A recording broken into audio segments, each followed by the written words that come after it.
皆さんこんばんは。ワイワイニュース山崎です。今日は2019年の5月の14日火曜日ですね。時間が今日も大幅に遅れまして、日本時間の夜10時9分ということで、1時間半以上遅れましたね。申し訳ありません。今日のメインテーマですけど、このコメント欄にアップしましたように、米中貿易戦争の勃発で昨日5月13日のニューヨークダウ平均が617ドル安と大暴落したのに対し、本日5月14日の日経平均大引けが124円と小幅安で収まったのはなぜなのかということですね。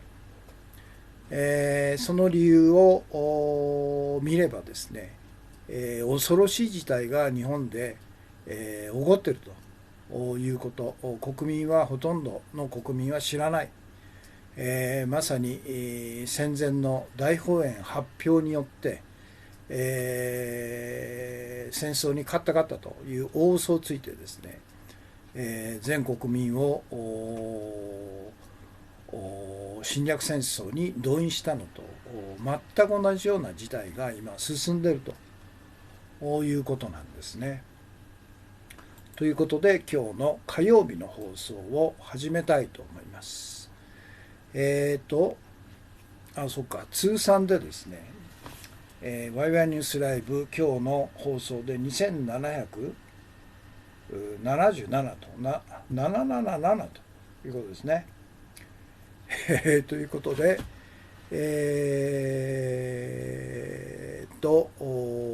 ツイキャステレビ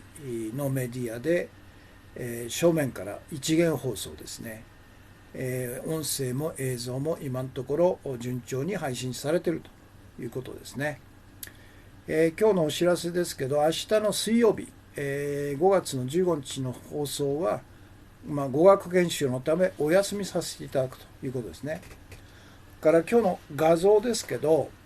昨日の放送の YouTube 向けにアップしていただいてるんですけど、毎回表紙をですねこういうふうに作ってもらってるんですね。で、昨日のいわゆる明治天皇の差し替えはすり替えか、歴史的事実であるということで、いわゆる陰謀論ということで、ずっと消されてきたんですけど、実は本当ですよと、大変なことが隠されてきたんですよということなんですね。なかなかいい表紙だと思いますね。それで、現時点での視聴者数はツイキャスの方で425名様、YouTube で616名様で、合計1041名様ということになりますね。それから今日の次のメイン、画像は今日のメインテーマで取り上げる画像ですけど、これが昨日の617ドル安ということで大暴落したんですね。すごいですよね。で、他方今日の日経平均は 124.05 マイナスということで、21,067円ということなのね。で、次のグラフはこれは面白いんですけど、これはですね、折れ線グラフが日経平均なんですね。今年の4月から5月、昨日までで、そして、棒線が ETF といういわゆる日銀がですね年間6兆円の予算を組んでる投資信託なんですね。株なんですね、これ。それで、これ分かりやすいんですけど、株価が暴落、株価が下がると、日経平均が下がる段階で、これ大体707億円の ETF が日銀が買い入れるんですね。それでもずっと下がってるということで、再び707億円を投入すると。それでも下がって707億円を投入すると。それでもずっと下がって、昨日3月14日、その段階で、午前中の相場が400円ぐらい下がったらしいんですけど、午後にこの707億円の ETF を投入して、小幅の114円のニューヨークダウ平均の617ドルの大暴落と比べたらですね、相対的な小幅で止まった。なぜかというと、この ETF なんですね。だからもう完成相場、日本は。経済自体が、このずっとこれ、石井幸喜さんの本読んでまして、日本の経済は完成経済だと。政治家と官僚と、それから特殊法人等々が GDP の 60% ぐらいのことをやってるという完成経済だと同じように、国際相場あるいは株の相場も完成だと、こういうことなんですね。ということです。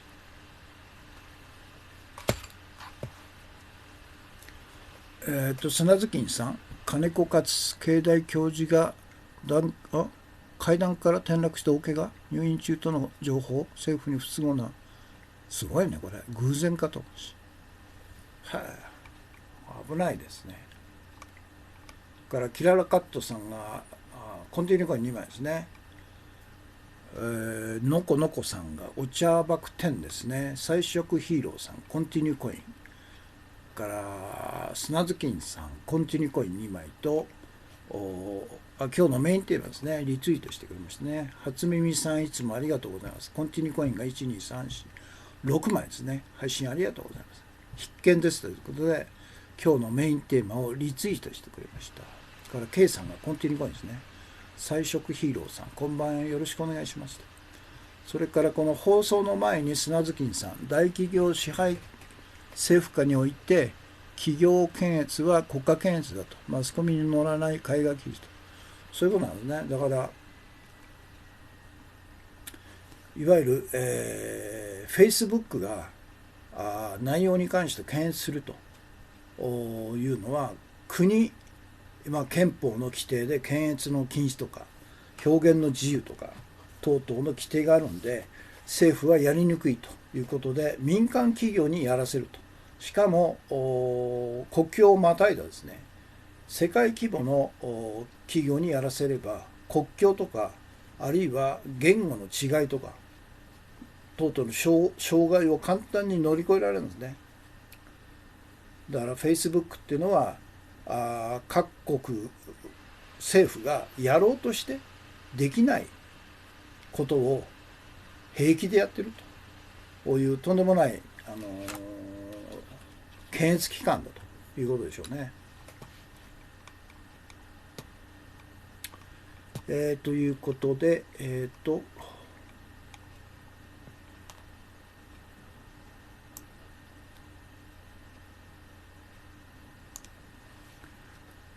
金子先生心配ですね。頭でも打ったら大変ですよね。私も気をつけなくちゃ。何でしたっけ。そっか。月曜日、明日の放送はお休みさせていただくということと、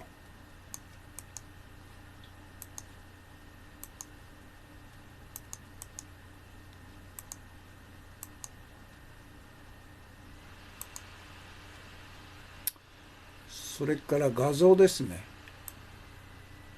昨日の画像。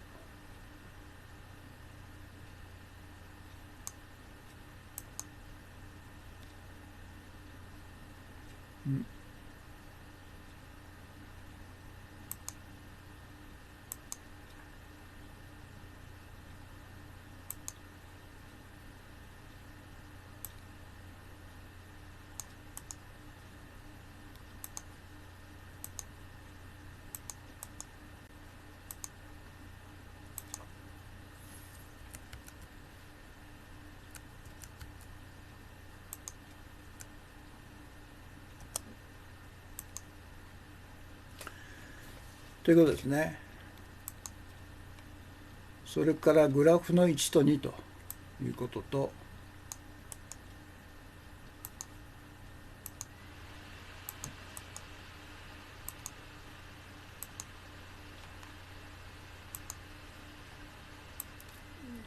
から ETF と日経平均のグラフですね。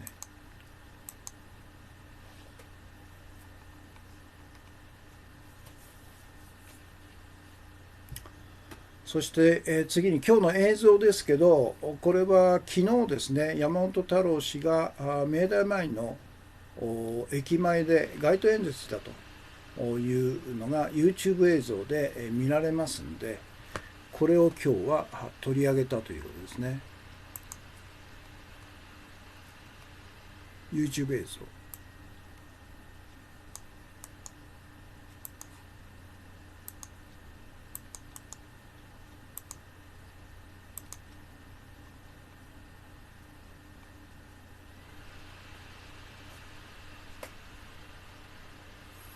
右翼の人で天皇すり替えの件で怒る人いないんですかねと。本来だったらそうですよね。天皇原理主義者って言ったら、万世一系であると。天皇を殺してすり替えるというのは到底許せないということで、純粋の天皇原理主義者っていうのは怒りに燃えてですね、街頭運動するんじゃないですかね。で誰もいないってことは彼らは偽装、天皇原理主義者ということで、ただ建前で金をもらうための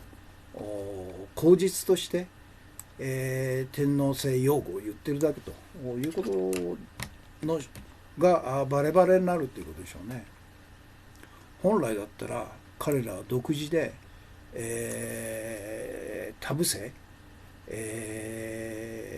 伊藤博文博文あるいは田臥のテロリストたち、その末裔である岸信介、あるいは佐藤栄作、あるいは今の安倍晋三というのは到底許せないということで、怒りが彼らの方に向くはずなんですけど、逆ですよね。お金もらってるから全然、怒らないということじゃないですかね。何でしたっけ。今日の映像ですね。山本太郎氏頑張ってますね。それと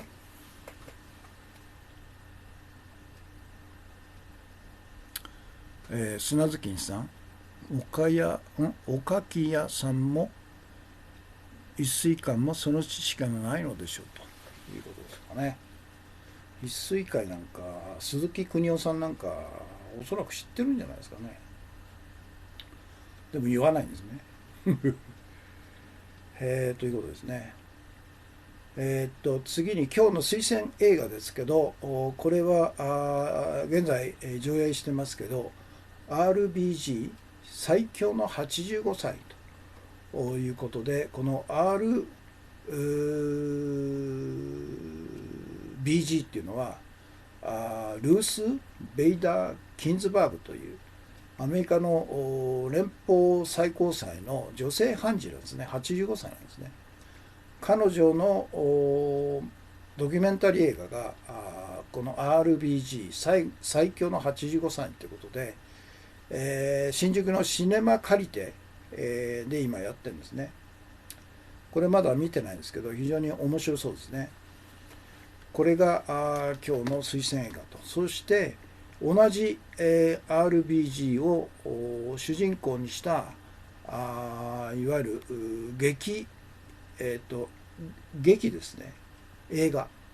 ドキュメンタリーじゃなくて映画ですね。ビリーブ、未来への大逆転と。これも現在新宿の武蔵野館で上映しているということで、岸くも同じ人物をドキュメンタリーとそれから映画で、取り上げているということなんですね。で彼女は生粋の彼女を最高裁判事に、任命したのがクリントンなんですね。だから彼が、8年間大統領やったけど唯一やったのがこれくらいしかないんじゃないですかね。RBG を最高裁判事に任命したというのがクリントンの唯一のいいことということだと思うんですけど、ぜひこの2つの映画は見る価値があるということだと思いますね。これを今日の推薦映画として取り上げました。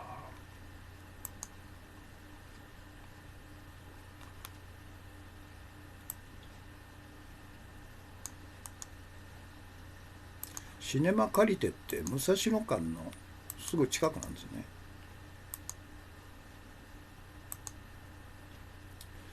これとそれからビリーブ、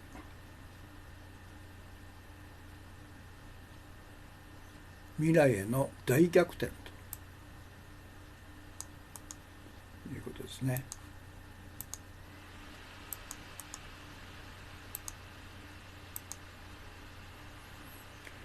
ということです。そして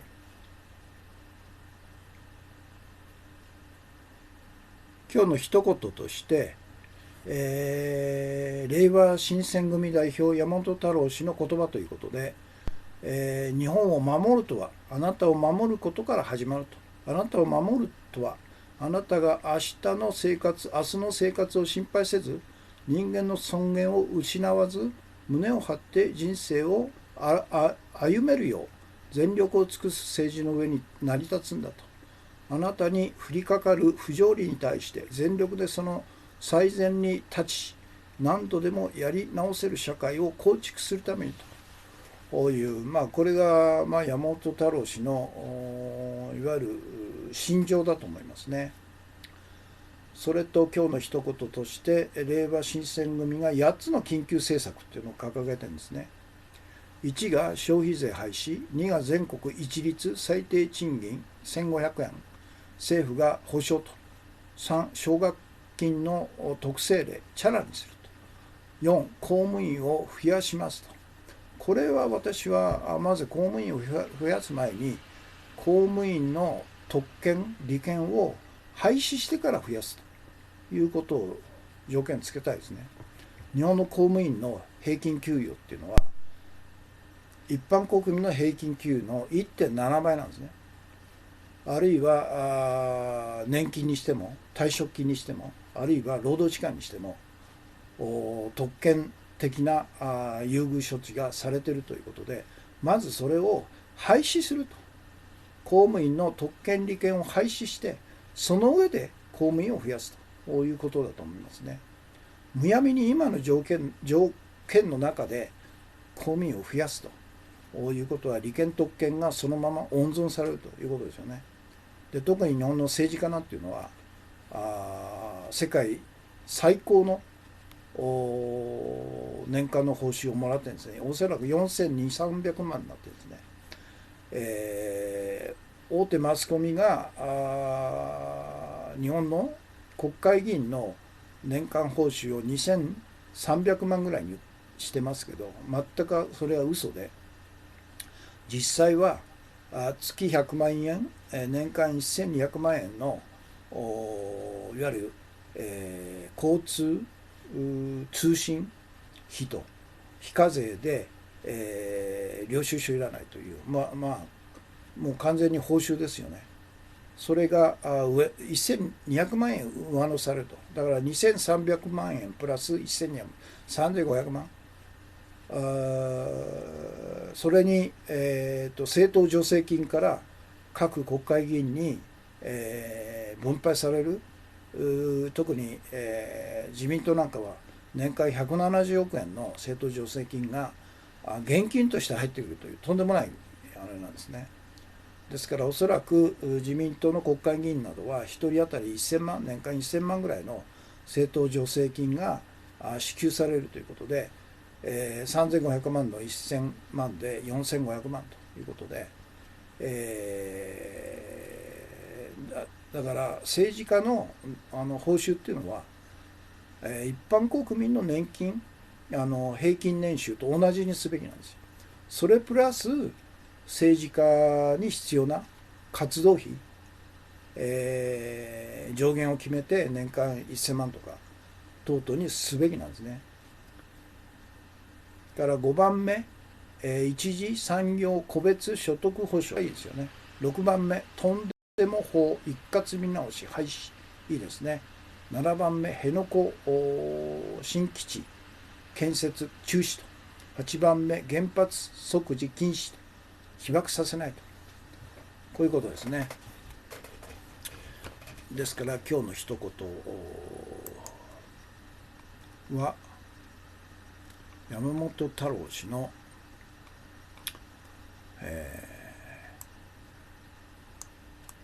日本を守るとはと、あなたを守ることなんだ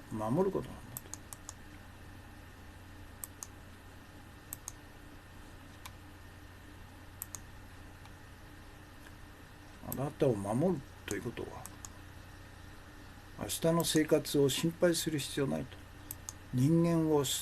の尊厳を失わない社会を作る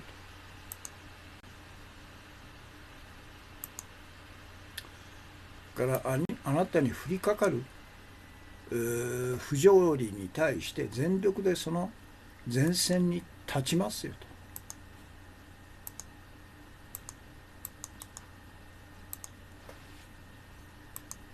と。立ちですね。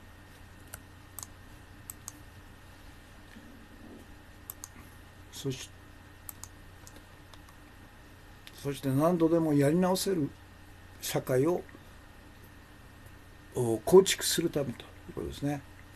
から8つの緊急政策。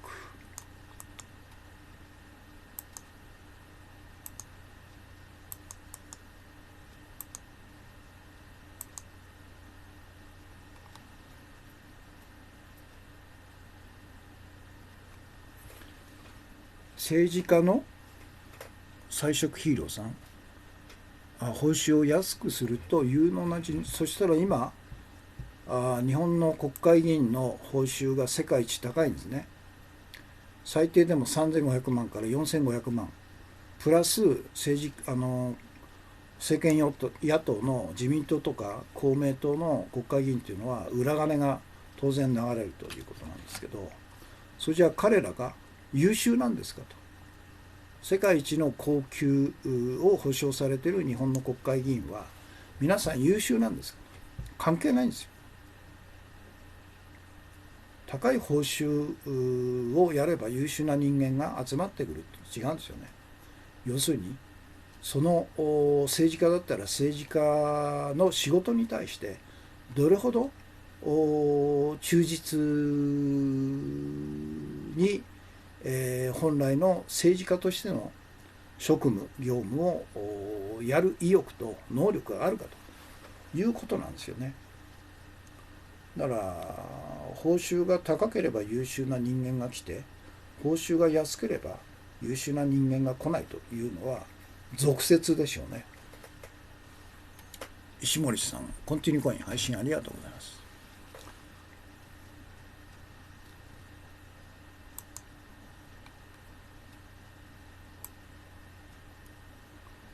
地方議員なんていうのはもうタダでやればいいんですよ。ボランティア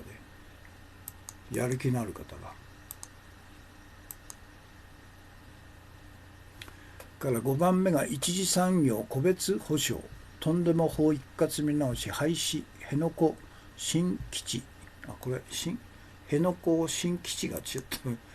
建設中止ですね。から原発即時禁止、被爆させないということですね。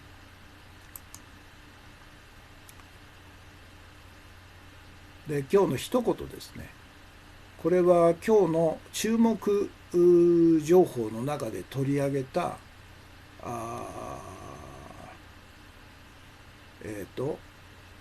軍事政治 vs 民主化と権力批判できないタイの姿ということで、ヤフーニュース特集の中で写真家の後藤勝さんという人が非常に、要するにタイのあれほど民主化闘争が激しく戦われたタイが軍事クーデターで完全に押さえつけられたと。その後のタイの政治状況、社会状況はどうなってるかってことはほとんど耳にすることなかったんですけど、この写真家の後藤卓さん、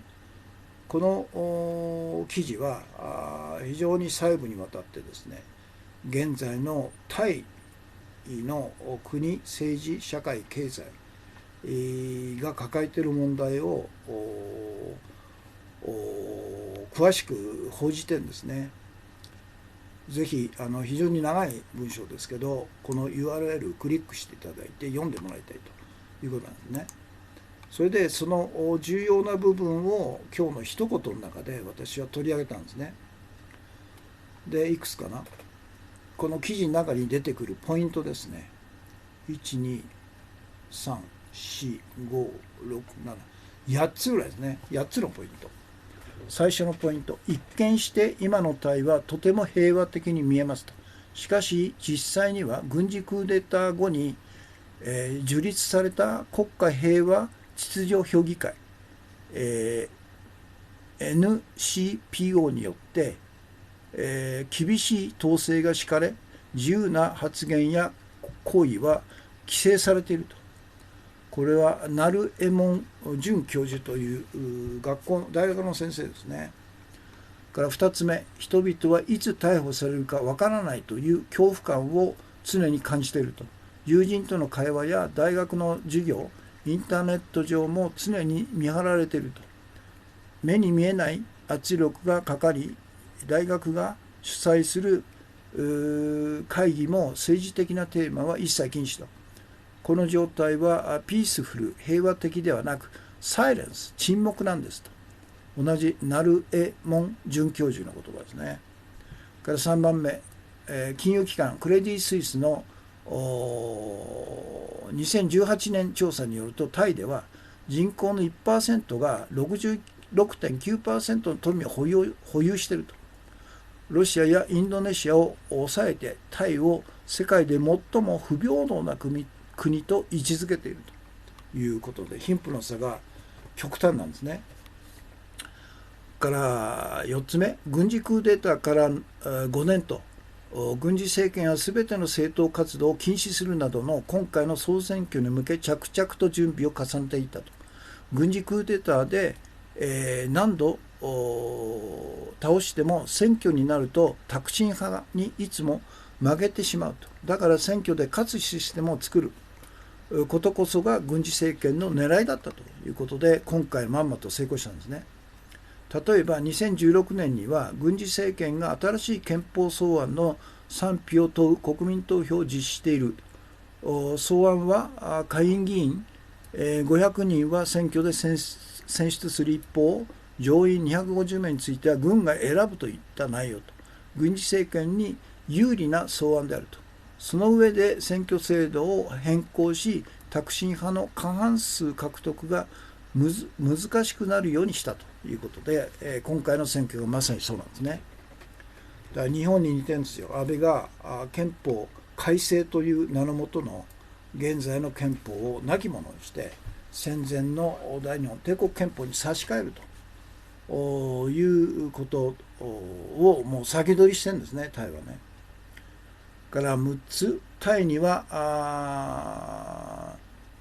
これなんだ、扇動罪の他にも表現の自由を規制する法規が数多く存在すると。冒涜罪、中傷罪、コンピューター犯罪法などがそれだと。とりわけ、刑法の不敬罪は厳しいと。だから国王批判不敬罪なんですね。王室に対する、批判や報道を取り締まる規定で誰でも告発が可能だと。刑罰は1件につき最大で禁錮15年ですって。タクシー運転手やカフェの店員らによって告発されることもあり、人々は公の場で主張を一切批判しないと。王室を一切批判しないすごいですね。戦前の日本ですね、不経済。7番目、3月24日の総選挙はどんな結果になったのかと。選挙管理委員会は5月8日、ようやく公式結果を発表したと。それによると、小選挙区定数350と比例代表150を合わせた500ですね、議席数はタクシン派のタイ貢献党が136で第一党になったと。次いで、軍政府国民国家の力党115席、新未来党80席などの順だと。で、最後8番目、2年前に施行された新憲法によって次の首相は軍が事実上指名する上院250名および下院500名の750名で選出される仕組みになっていると。そして今回、反軍政を明確にした勢力は下院の過半数を獲得できなかったと。軍政の継続はほぼ確実と。これが今のタイの現状なんですね。ここまで詳しくタイの現状を記事にしているところないんですね。そういう意味で非常に重要なあれなんですね。ということです。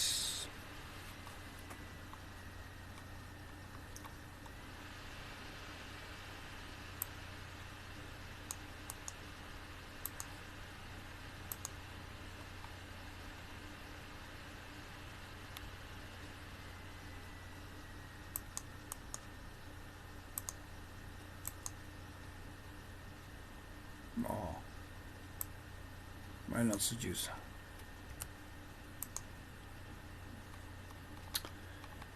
砂頭巾さん、愛人と豪遊歴も豊満なタイ新国王、世界注目の戴冠式ということですね。ヘチさん、昨日の録画拝見しましたと。こんばんはですね。はい。平和という言葉を使う組織に限って平和ではないということですね。そうなんですよ。平和と民主主義という言葉を使う組織とか人っていうのは危ないんですね。砂頭巾さん、よく考えれば日本もアメリカもタイとあまり変わらないと。そういうことなんです。典型的なんですね、あそこは。だから日本と非常に似てますよね。不経済があって戦前の日本そっくりですね。軍部が支配していると。何でしたっけ。今日の一言か。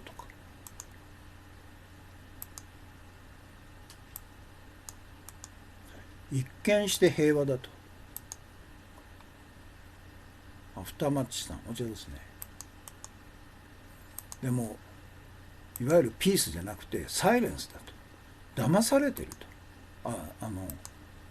騙されてるんじゃなくて黙らされてると。沈黙を強制されてるから一見平和みたいに見えんだということですね。だから観光、日本人が観光でタイ、よくたくさんの人がタイをバンコクなんか行ってると思うんですけど、やはりあれじゃない、沈黙のから来る、静かさか、あるいは本当の平和かっていうのが区別つかないんでしょうね。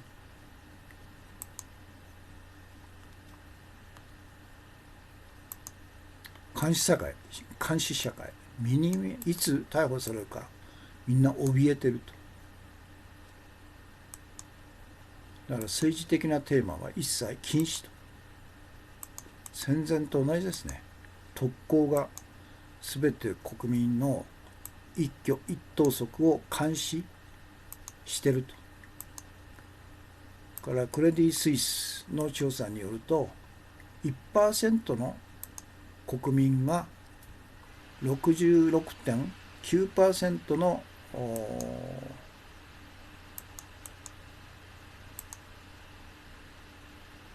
富を保有していると。1% のタイの人口の 1% がタイの 66.9% の富を保有していると。だからタイが世界一最も不平等な国だと。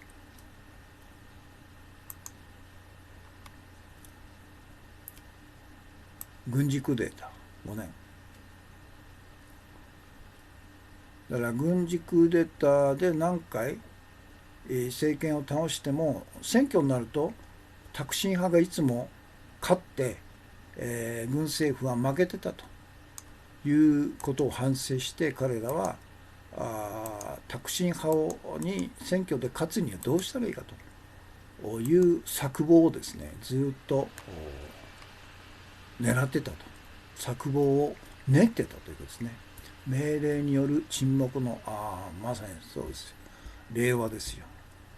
だから令和っていうのはタイの今の現状を理想とするんじゃないですか。命令に対しておとなしく市民は和をもって、受けよという令和なんですね。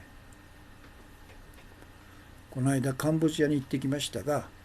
独裁政権のようで国民は現政権を嫌いな人が大多数なのに選挙ではなぜか現政権が圧勝する現地としてもそうですよね。カンボジアももう40年以上独裁政権になってるんじゃないですか。なんとかという首相がタイと似てますよね。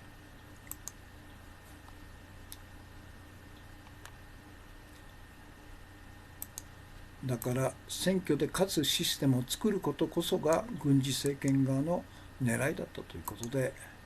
また成功したということでしょうね。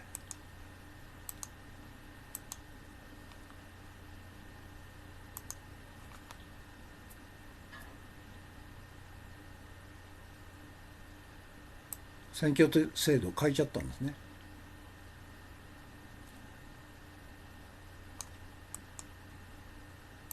会員500名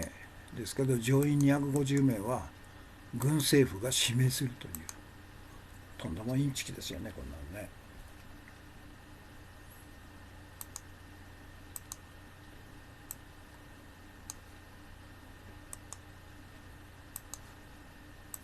でこの前の総選挙でタクシン派が、今の国王の姉を党首として担ぎ出したら国王が反対して潰したんですね。だから完全に国王も軍事政権家側だというのがバレたんですね。タイにはいろんな不敬罪とかコンピューター法とか中傷罪とか冒涜罪とかいろんな刑罰を課す重罪を課す法律がたくさんある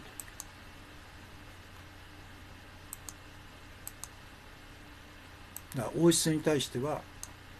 一切批判できないと。批判したら不敬罪で最長15年刑務所に送られるという恐ろしいですね。日本の不敬罪と全く同じですね。戦前の特攻ですよ。日本の戦前の天皇制をモデルにしてんじゃないですか。北朝鮮がまさにそうですよね。あれほど完璧な独裁体制っていうのは戦前の大日本帝国あれを移植したんでしょうね。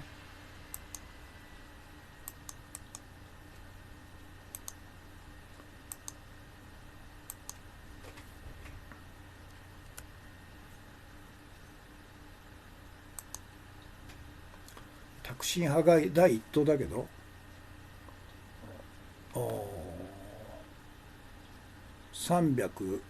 500の中で136で次に軍政権軍政派国民国家の力党135新未来党80この新未来党が若い人が支持してるタクシン派もかなり腐敗しているということで、若い人はこの新未来党、ここに投票してみたいですね。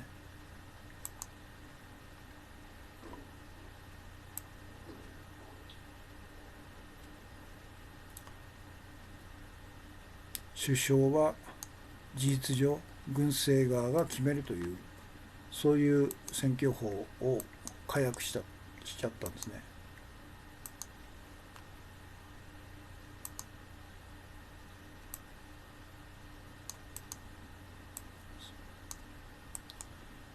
そして今回の総選挙で反軍政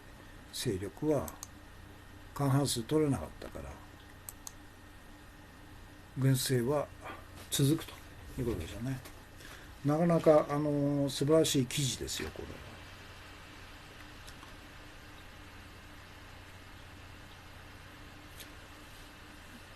れ。で、次に今日の座右の銘ですね。座右の銘、これはちょっと時間がないんで、省略ですね。木曜日に伸ばしますね。そして今日の朗読も時間の関係で省略で木曜日に伸ばします。ということで、ようやく今日のメインテーマになりますね。今日のメインテーマ。米中貿易戦争の勃発で昨日5月13日のニューヨークダウ平均が617ドルという大暴落したんですね。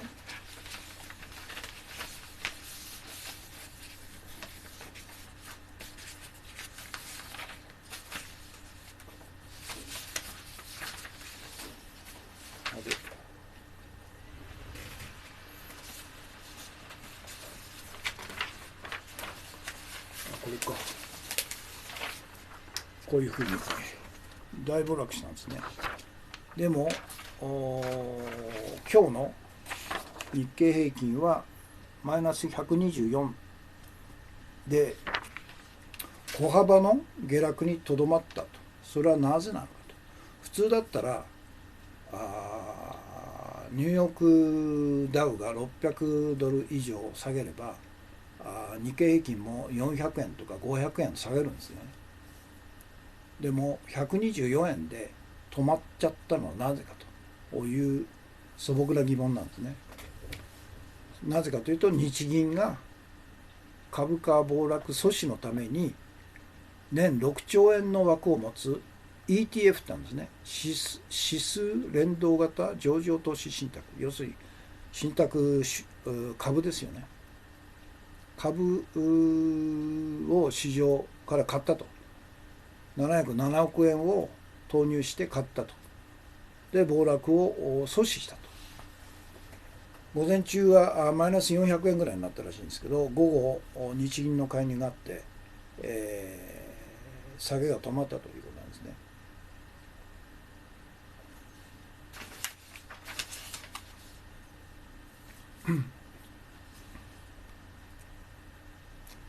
で問題はですね、しかし日経新聞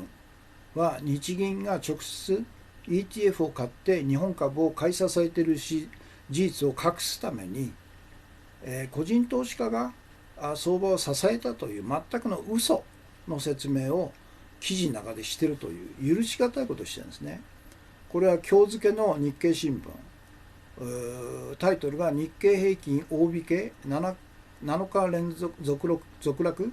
3年1ヶ月ぶり124円安の記事の中で嘘の部分ですね。何言ってるかというと、朝方には下げ幅が一時400円を超えたと。一方日経平均は下げ幅を縮小する場面があったと。トランプ米大統領の発言や日銀による指数連動型上場投資信託の買い入れ、観測で個人投資家などの買いが入り相場を下支えしたと。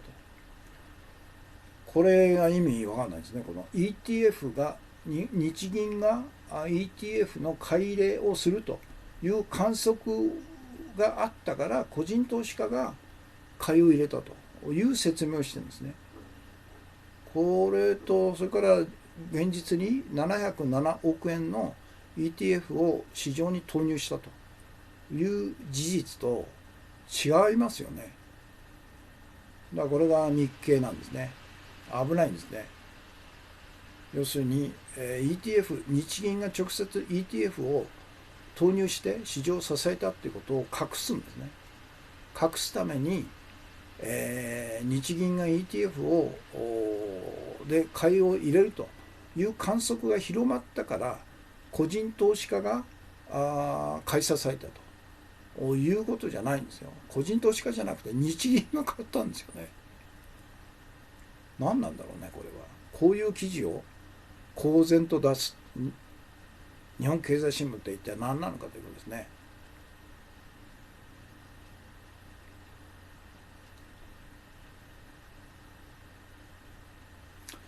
で結局日銀っていうのはこの株の相場を支えるために ETF を市場から買ってその残高がですね、今年の3月末時点で約30兆円になってるんですね。そして、他方日銀が国債、民間銀行が政府が発行する国債を全て引き受けると。そして年間9兆円の利子をもらうと言って、それが第1段階なんですけど、第2段階で日銀がですね、民間銀行が持ってる大量の長期国債を買うんですね。でその残高がものすごいんですよ。今年の3月末時点で459.5兆円にもなると。だから日本の株の 4% 日銀が持っているという最大の株主になっちゃったということなんですね。ということはさっき言いましたようにこの、石井幸喜さんの本でこの間ずっと朗読して分かったことは日本の経済っていうのが官製経済であるという国民の金税金を使って官がですね、民間経済を侵食して官経済をしているということなんですね。そのためその原資が第二の財布、自民党政治家と国家官僚とそれから大企業と大銀行と日銀とこれらの財布である特別会計という200兆円規模の特別会計、これが表に一切出ないで、隠されているということなんですね。それとともに今回のあれだと株式相場もから国債の相場も完成だと。政府が税金作り日銀が1万円札を大量にするということで買い支えているということで、ですから日本はもうとんでもない事態になってるんですね。結局信用創造という、特権をですね日銀は持ってるわけですよね。貨幣の発行権ということで、そして政府は国債発行権ということで、信用創造の特権を持っていると。から民間銀行が準備預金制度という特権を持って信用創造の特権を持っていると。この3つの3つ政府と日銀と民間銀行と彼らが独占している信用創造という特権を自分たちのために、際限なく使っているというのが日本なんですね。ですからこのままいけば当然ながら大破綻になるということなんですね。でも国民は知らないと、国民は知らされてないという中で、このままいけば1945年のいわゆる敗戦によって、日本が壊滅したと同じように、何も知ららされてない国民が皆殺しにされると。そして支配階級だけはちゃっかりと生き延びるという悲劇が再び近い将来繰り返されるだろうということは私はそう思いますね。このままいけばですね。だから生かせないために我々は私が提案しているのは市民、日本においてあるいは世界各国において普通の市民が主体となった利権特権を拒否する普通の市民が主体となった市民革命政権を樹立しようということなんですね。ですから山本太郎氏の新しい新党立ち上げと全国遊説をしているというのはイタリアの五つ星運動を彷彿させるような市民革命運動の一つの短所が開かれたんじゃないかというふうに私は思いますね。ヘテさん、特別会計に切り込む政治家はもはやいなくなった気がしますが、そうですね。政治家がみんなおじけづいて、切り込むと石井紘基さんみたいに殺されるということでビビってるわけですよね。本来だったら石井紘基さんの意思を継ぐ民主党の政治家、江田五月とかですね、菅直人とかですね、全然ダメですね。彼らは結局我々があるいは山本太郎政治家では彼ぐらいしかいないんじゃないですか。あとは覚醒した普通の市民が一つの大きな運動として、立ち上げるしかないんじゃないですかね。諦めないで、だから山本太郎氏の緊急8つの基本政策の中に、入れるべきなんですよ。200兆円の隠れた第2の隠された200兆円の特別会計の廃止、を入れるべきなんですね。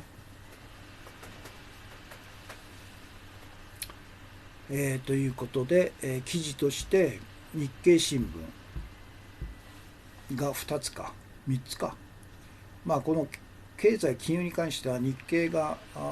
一番詳しい情報を持ってますので、一応該当記事として、日経の記事を3つ挙げたんですね。ということです。今日のメインテーマですね。これをちょっとポイントだけでも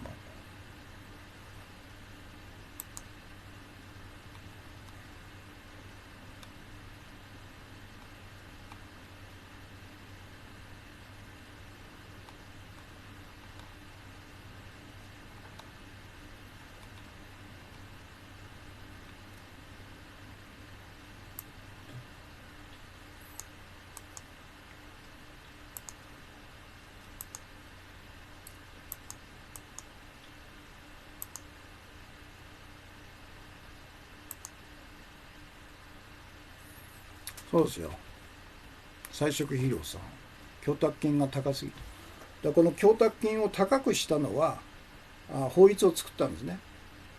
選挙法を作って、いわゆる一般庶民が政治家に立候補できないようにしたと。自民党ですからね。自民党が自分たちに都合のいい法律を勝手に作るということですよね。ヘチさん、命あっての桃太郎ということですかね。何でしたっけ。だから例えば私が言ってますように、もともと内閣には法律の規範権も国会の提出権もないんだと。それを憲法違反の内閣も法律の規範権を持っていると、国会の提出権を持っているということを大嘘ついてですね、憲法違反のいわゆる法律を自分たちでほとんど規範して閣議決定して国会に提出しておざなりの審議をして時間が来たからということで強行採決して本会議でも強行採決して当主者ということで、これが戦後70年以上続いた自民党がでっち上げた法律なんですよね。だから私は憲法第41条の後半ですよね。国会は国の唯一の立法機関であると。だから国会なんですよ。国会議員が唯一規範権を持ってるんですよ。そして国会への提出権を持ってるんですよ。アメリカと同じですよね。アメリカ大統領っていうのは法律を規範できないんですね。だから、いわゆる教書、一般教書として、自分たちが望む政策はこうなんだということを国会議員と国民に訴えて、それを受けた与党の国会議員が立法するというのが日本でもそうなんですよね。それと日本国憲法第73条の国会の職務の10の中に7つの中に、法律の規範とか国会の提出っていうのは職務全然書いてないんですよ。だから書いてないことを、憲法に書いてないことを個別法で自民党はでっち上げて、あたかも合法なんだというのをずっと繰り返してきたんですよね。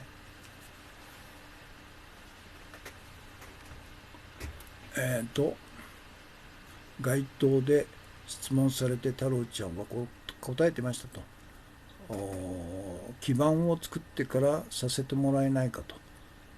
自身もよく分かっていないということもあるでしょうということですか。幸喜さんと後継にはターニャさんを後継候補者に出すべきだったと思うと。そうですね。でもターニャさんもあれですよね。命がけですからね。そこまで自分の息子、娘、お母さんの方も心配したんじゃないですか。お父さんに続いて娘ももしも国会議員になった場合またやられるんじゃないかということで、おそらくお母さんの方が反対したんでしょ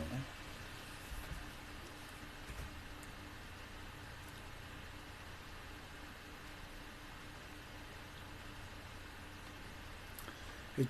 ヘチさんお茶ですね。はい。ということで何でしたっけ。そっか、この今日のメインテーマですね。それは日銀が相場を支えてんだと。インチキをやってるんですよ。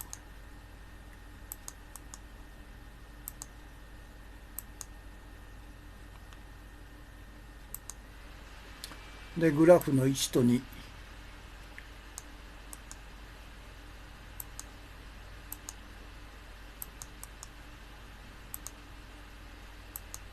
まあ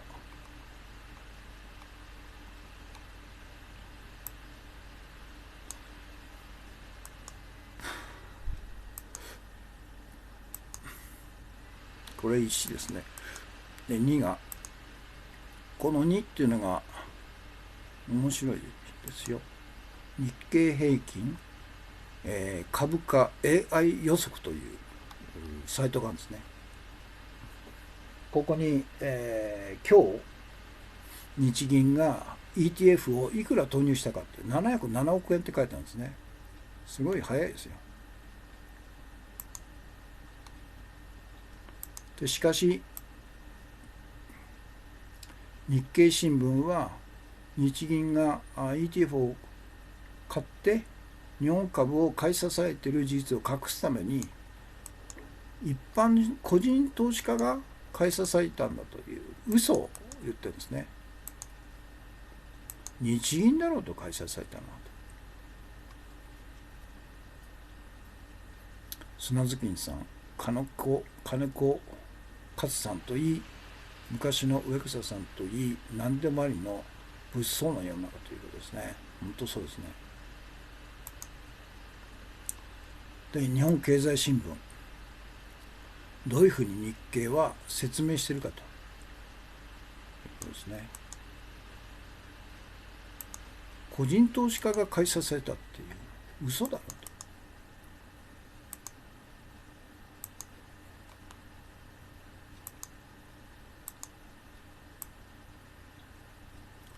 トランプ大統領の発言や日銀による ETF 買い入れ予測で個人投資家が買いを入れたという、日銀が買ったんだろうということを何で言わないのですよね。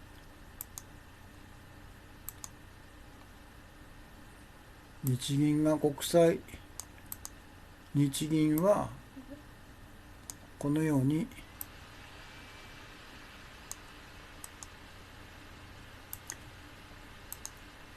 ETF の残高が毎年6兆円ですから30兆になってるんですね。そして、日銀は国際相場を買い支えるために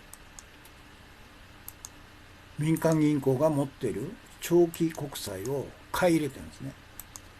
買い入れる原資は何かというと一万円札をどんどん吸ってるわけですよ。彼らは自由に進めますんでね。この残高が459.5兆円になるとんでもないですね。だから世界一の資産を持っているということになってるんですね。でこの6年間安倍晋三と安倍政権と黒田日銀はアベノミクスが成功しているということを偽装するために株価と国際相場を税金と大量の税金を投入すると、それから大量の紙幣増刷して支えてきたんだと。でそのことを日本のマスコミは一切言わないということですね。それは一体そしたらこのままいくと日本はどうなるのかということですよね。これはもう1945年の敗戦による国の解体と320万人の日本人、そしてアジア太平洋諸国民5000万人が殺されたあの侵略戦争と同じような戦争、あるいは金融恐慌等々で再び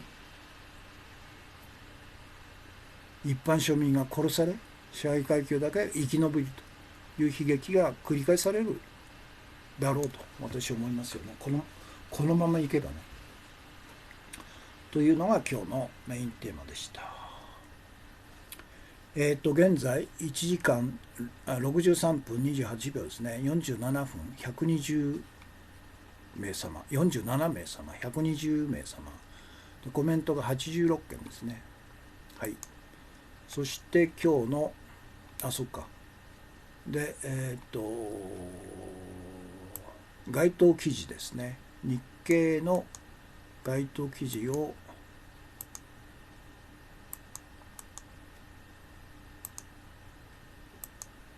添付としてアップしたんですね。ある意味日本崩壊するまで国民は気づかないような気が、そうですよね。よっぽどのひどくならないと我が身の問題として、気づかないと。でも我が身の問題として気づいた時はもう遅かったという悲劇ですよね。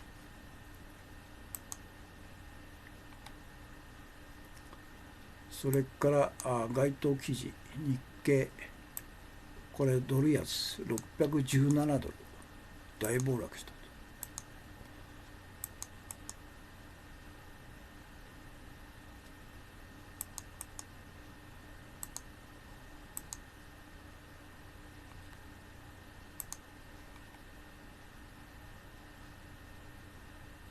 それとアメリカの第4弾関税発表と、スマホまで 25% の関税かけると。マイナス18。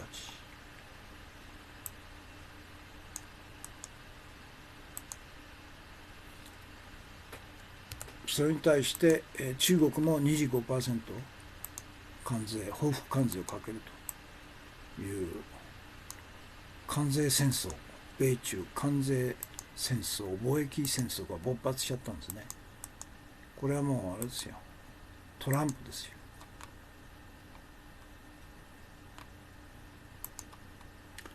今日のトピックス、この政権の退場が急務と望まれるのは破局的な大暴落と日韓現代。破局的な大暴落まで日本国民は耐えられるかと。結局破局的な状態になるとファシズムが登場して本来のいわゆる大衆が安倍政権を打倒するという戦いを別の方向に持っていっちゃうっていうんですね。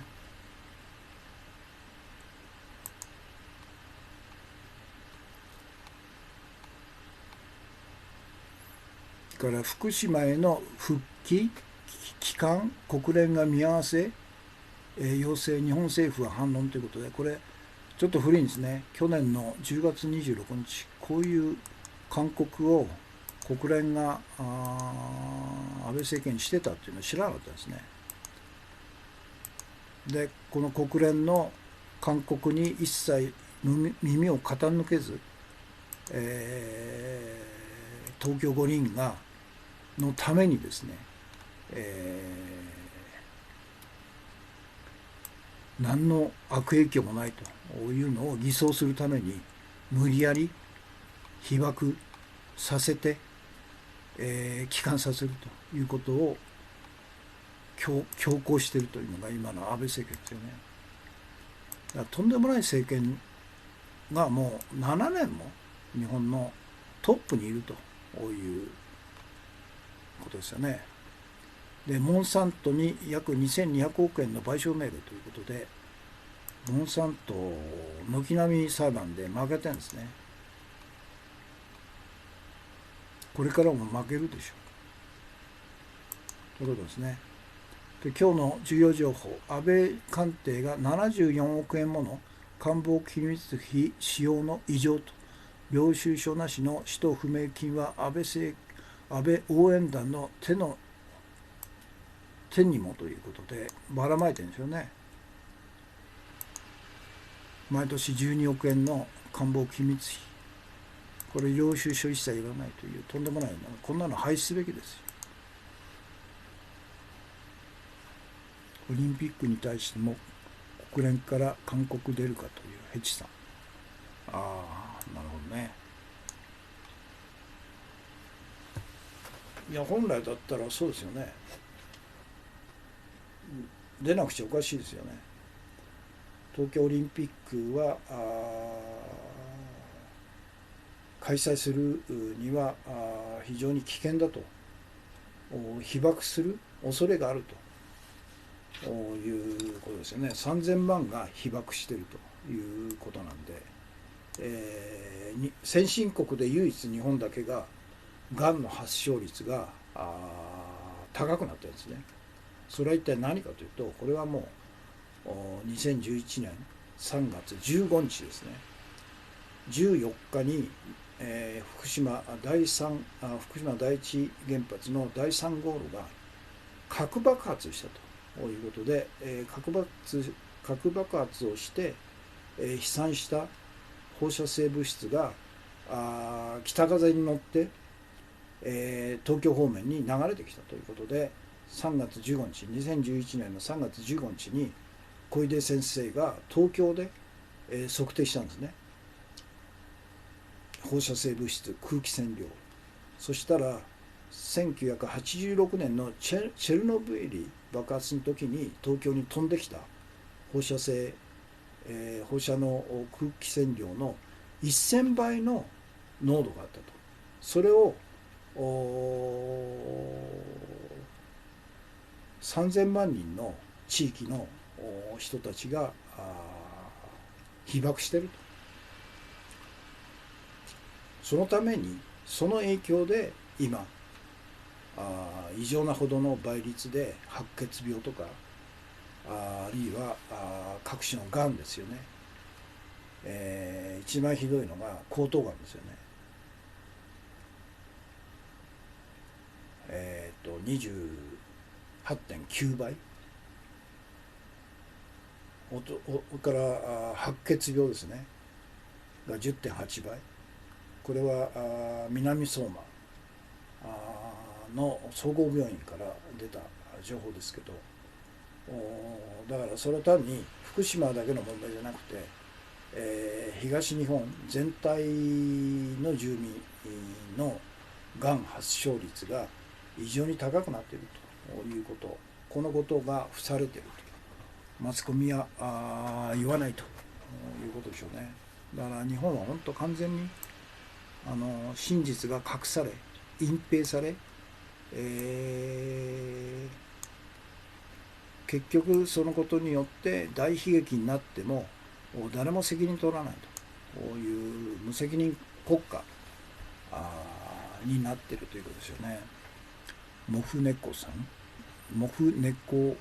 坊さん、海外も日本に大切なアスリートを送ってくるなんて、世界の原発大国は自国の国民も犠牲にするのかと。だからまともな政治家が、その国をちゃんと統治してる国だったら、アスリート行くなと、東京五輪はボイコットしようと、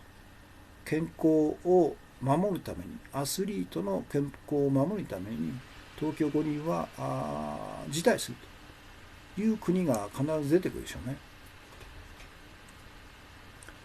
原爆の時みたいに実験用マウスにされている気持ちというヘチさん、そうです。だからそうなんですよ、実験されてるんですよ。日本人は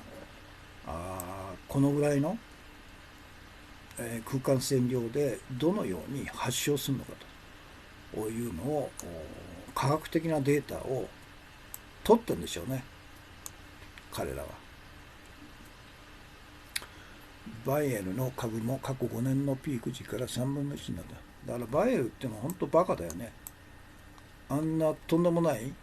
モンサントみたいな企業をわざわざ大金を払って買収したって一体何なんだと。だからバイエルの過去も結局同じようなことをしてるんですよね。ナチスがユダヤ人を殺すために開発したチクロン B という毒ガス、これを開発したのがバイエルなんですね。だから結局バイエルもそういう企業体質を持ってるから、わざわざモンサントみたいな訴訟でもうこれからおそらくバイエルの母屋が倒されるくらいの裁判での賠償金の支払いが出てくるでしょうね。だから株価が3分の1になるのは当然でしょ。ということで今日の放送はこれで終わりですね。1時間14分で視聴されている方が53名と全部で134名様、コメントが100件ですね。